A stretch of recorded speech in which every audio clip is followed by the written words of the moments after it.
Hey guys, how's it going? It's Kara here with another Garden Details video, and in today's video we're going to be talking about Lilith here.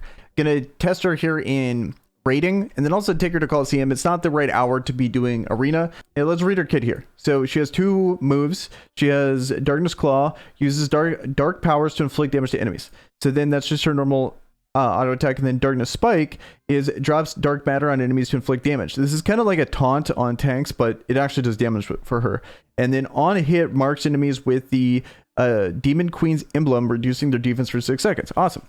And then she has her weapon skill, which stretches a hand imbued with the Demon Queen's power and scratches enemies, puts enemies in injured state. And then Demon Clutch, hand of the demon world, grasps the enemies to inflict 390% of DPS if an enemy marked with the Demon's Queen emblem is hit. Restores HP of allies by 20%. Awesome. Okay, so you want to hit it with this guy right here, then do the chain skill. You'll heal everyone. And then when using Darkness Spike, so Darkness Spike, yeah, again, increases attack by 20% for 6 seconds and inflicts an additional 100% of DPS on hit. So a lot of our kit is tied to this Darkness Spike ability here. So it sounds like what you want to do is save it for right before you do your chain skill, and then you're going to proc that, let everyone heal, and do damage on hit, and get extra attack, and lower defense. So very good. Now let's actually look at her exclusive weapon, which is Demon Queen Lilith only. Activates a protection effect which reduces damage taken by 20%. Reduces skill regen time of Darkness Spike to 5 seconds, and defense reduction of enemies increases to 20%. So we don't know how much of a percentage the defense gets decreased to before this, but it becomes 20% after you get this ability. So maybe it's like 10% or something like that. I don't know, but kind of like a lackluster amount if it's not 20% at least. And it seems like the standard for everything, whether it be a specific element reduction in Beth or when it comes to defense reduction, it's always 20%. But now I have high hopes for her as a damage character, because we're getting defense reduction on dark characters, and we're getting the darkness, ability reduction coming off of Beth. So there's going to be high potential for a ton of damage here. And let's actually look at how good my roll is on this. Did we come out okay? So damage wise is on the lower end. Weapon regen speed. Okay, we got a max out on the defense. We got good skill damage.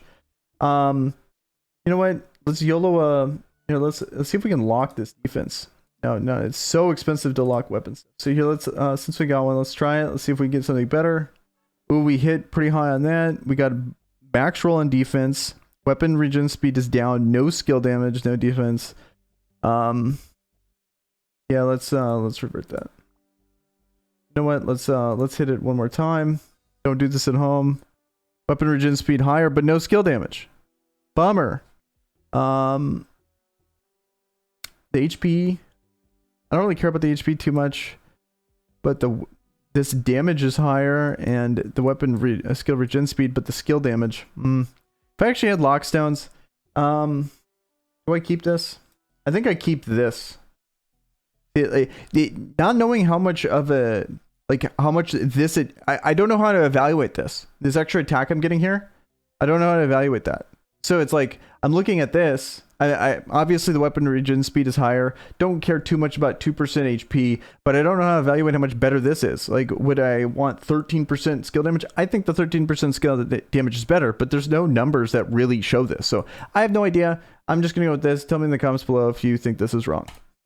And then now that we got our kit out of the way, let's actually try and rate, because I think this is where she's probably going to shine, is doing a ton of damage. Maybe she'll do okay in arena. I'm not sure. But when it comes to rating, I think this is where she's going to be really good at. Okay.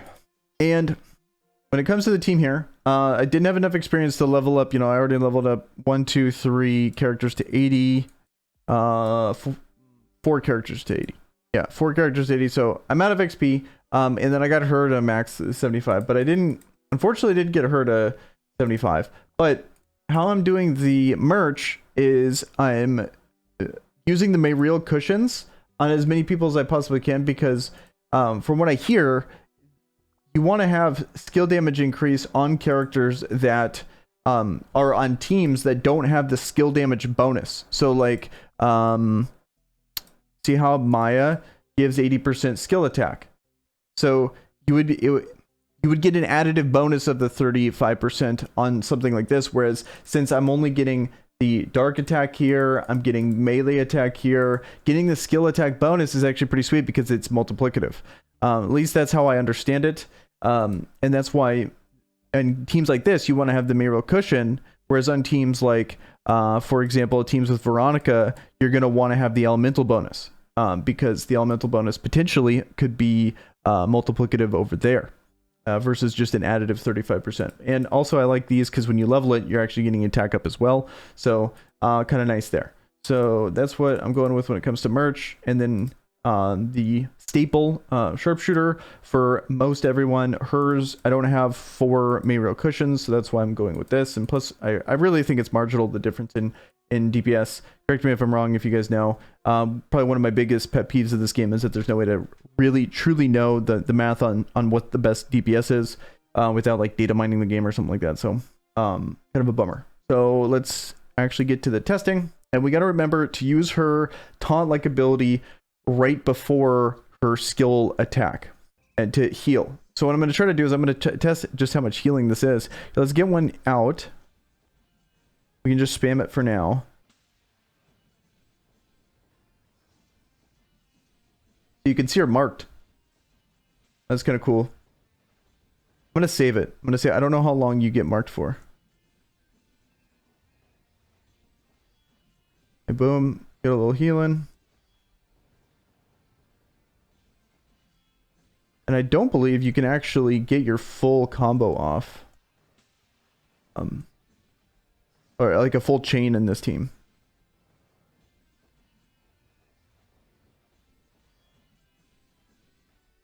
I don't like that I'm like clipping. I don't want to clip the abilities on this guy because I want to say he runs out of moves here. And then because I'm trying to avoid that.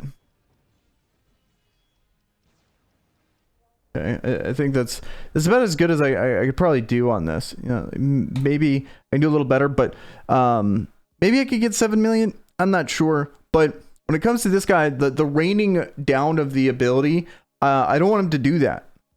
So what I'm thinking, the best way to play it when it comes to your weapon skill is making sure it's not actually, yeah, you know how he does a move and then it cancels it? You don't want to have that happen. So you want to time it so where you're getting the most amount of time, but not letting him do that because he's going to do the swing at you. So you want to stay kind of close to him and you need to be doing the most damage on your team. So he's going to be swinging at you. Then he does the thing where he stands still and shoots the thing out. And then he's going to rain down. But I think he swings, does the thing, and then swings and then rains it down. But what was happening is since I was canceling his first swing, he's on the step of the chain to where it's like, so he's going to start raining down his abilities sooner. So people die, like your squishies like Lupina and Arabelle could die pretty quick if you're not careful there. So that's why I think that's the way to go. Whereas if you guys are familiar with how to play the fairy is complete opposite. You always want to clip it to where she tries to do a move and you clip it. She tries to do a move and you clip it. That's how you kill the fairy. So it seems like, from what I'm seeing, they're like complete opposites on how you want to handle them. So I think overall, like that damage is crazy high compared to the normal team. Let me just show you how it works with like a Beth team. This is like what I was doing before, just to, so you can guys get a comparison with specifically my characters on just how much better this is. So I did 6.7 mil on a level 80 boss. You know, no limit breaks on Lilith. You know, I got a few limit breaks on Beth, I believe. Yeah, I think that's like really good damage, is what I'm trying to say. You know, go kind of in that range here, because I think this is actually going to be, you know, this. I think this is going to show just how much better having her on the team is. Yes, you know, now it's, you know, 4 unique characters, but the Earth team's the same thing. So, but that's one of the staple raid comps nowadays. I think Mariel's a little bit more popular because she's actually good in arena and pretty good in Coliseum too. So maybe people are more than willing to do that, whereas the other chick is not proven yet. I'm kind of like, I don't want it to clip. I don't really care too much about this team, because it's so much more I literally just sit here. I literally just sit here and then they figure it out. You know, it's kind of mechanically, it's significantly easier to play this one. Get as much of that as possible. I like to skip the injured, milk the down portion, and then at the end here, I try to airborne and then have her hit, because then she gets the 50% because it's air damage at the end. But yeah, 4.4. You know, so 4.4, 6.8. That's a massive difference. Yes, I'm replacing a natural 2-star for her, but I think a lot of people, if we look at the teams here, I think a lot of people are using like Eugene's and what's her name? The fire melee chick. I forgot her name. Lynn. Yeah, Lynn, and are doing similar damage to that. Whereas then you throw in this new character in Lilith, and then you're really blowing all the squares out of the water. Like look at those. So Eugene. These are 4 uniques. Lynn over here, 4.5. Yeah, and then you got a 6.9 here once you throw in her, and it seems pretty consistent. This is probably one of the highest I've seen. 6 mil. But Valkyrie's crazy. Like this dude, like look at this guy's teams though. Like he's an outlier. I do 6.5, but then you got Valkyrie over here popping off 8.7. So yeah, he has crazy stuff. So take what you see here with a grain of salt. I mean that in the best way possible. I mean his account's absolutely nuts. But for the average person, getting like four here with these kind of teams, and then you bump up to 6 once you throw in her in the mix. So I feel like that's encouraging. A last character that was this good when it came to this was Mayriel. Then another character, MK99, popped off on damage like that, and she's really good. And then also now Lilith. So all these characters are noticeably like good characters, and I like what she has. She has the defense down. So I feel like defense down is she's not pigeonholing herself to just be on a dark team, even though she's probably going to work best with a dark team, because you're also getting the dark resistance decrease from Beth. For the most part, she's going to be pretty splashable, kind of like how Nari is, kind of like how Grimmery is. I'm seeing good things here. Let's do a Coliseum match just for the hell of it. I wish I could do arena, but I can't. But we can throw this in. Okay. And let's do follow. We're going against light teams. I don't really care. I want to get like a representation of just how good she's going to be. So here we'll throw that on her. It's gonna be hard to get a gauge of melee. Let's see. Okay, we'll do Arabelle. We'll do like all dark. I think that's probably the way to go. And then we'll do Lupina. No, let's not do Lupina. Let's do Nari. Do they have a chain here? So we're gonna go injured into downed. Then we can go injured. Okay, so I gotta take him into injured. So then this is downed into airborne. This team makes absolutely no sense. Let's see if there's like actually an established team up in the rankings. That's interesting. We got Bianca up at the top. There's like none. No one is using her. This is probably one of the first times I've seen this character literally have 0 representation in the top even on the day of release. There's 0 people are interested in using her. You know, like, so I think Coliseum is really not going to be the place to test her. Like I've never seen, even in a team being piloted by Arabelle, like just no one cares about. I don't think I've ever seen this when it comes to a new character. Just purely, oh, here we go. There's a team. We have found a team that is using her. So I don't have Noxia leveled up, so I can't really test that. Let's just throw in. Let's do something similar. We'll throw in this, and then we're gonna do Nari, for the hell of it. And I mean, we're guaranteed to hit a tanker, so maybe this is actually like my best in slot for her. 8% extra damage rate on two Probably this is the character that should be using that, but 8% extra damage right onto Future Princess. And we got attack. Okay, so let's try something like this. Yeah, she has to get it right up in there. Her damage, fortunately, it's higher than Nari's. Okay. It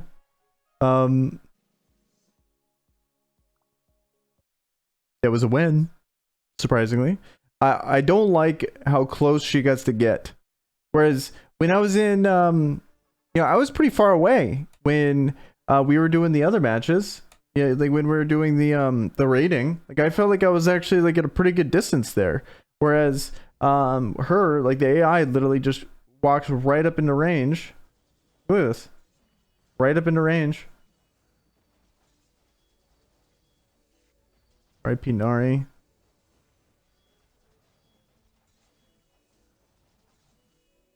Okay. And she got onto the backline. We barely survived. I feel like I probably had him pretty outgeared there. Sure. It's really hard to evaluate this. If I had to guess, I don't think she's that good. I really don't. For this. I mean, I'd feel a lot better. Like, imagine going up against this team. Like, I think I'm going to get blown out of the water on against this. Absolutely blown out of the water, if I had to guess. Like, MK99 is just absolutely nuts when it comes to this content.